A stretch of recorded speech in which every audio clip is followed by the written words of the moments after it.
ओए बाबर बकरी बांदा जैसी शक्ल है तुम्हारी। ये बताओ तुमने क्या किया है अब तक?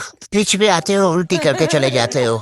सर मैं क्या करूं, शॉट मारूं तो कैच हो जाता हूं वरना बोल्ड हो जाता हूं। इतनी बड़ी गंदी गेंदें करवाते हैं सारे। इस बार सबने कहा बाबर आजम को ना खिलाए, मैंने कहा खोटा सिक्का जरूर चलेगा और तूने साबित कर दिया। लोरे लंगड़े और पुलिस वाले पे एतबार नहीं करना चाहिए।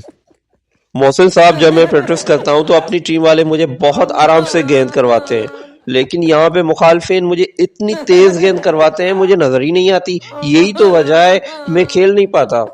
अबे ओ दाल में काले, फिर इतना महंगा कोच आपको किसके लिए रखे दिया है? वो क्या तुम लोगों को लोरिया सुनाता है या खाने से मक्खियाँ उड़ाता है? सर जितने नंबर की इसको ऐनक लगी हुई है, वॉशरूम भी हम हाथ पकड़ के ले जाते हैं इसे।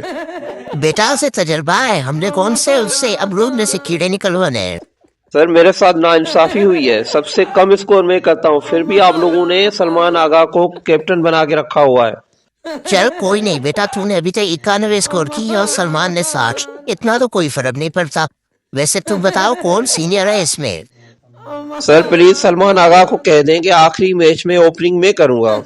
बाबा तुम क्या चाहते हो? हमारे मैच में जो थोड़ी दिलचस्पी होती है वो भी खत्म हो जाए। सर एक और मेहरबानी कीजिएगा, इंग्लैंड वालों को बोलें कि आज थोड़ा प्यार से गेंद करवाएं, तेज गेंद मुझसे खेली नहीं जाती सर। चल हट बांदर, खेलना तेरे बस की बात नहीं। ए मेरे मालका। सब्सक्राइब करें Qasim Khusro YouTube channel, bell icon पे भी क्लिक करें ताकि हम जो नेक्स्ट वीडियो अपलोड करें तो उसका नोटिफिकेशन आपको मौसूल हो सके।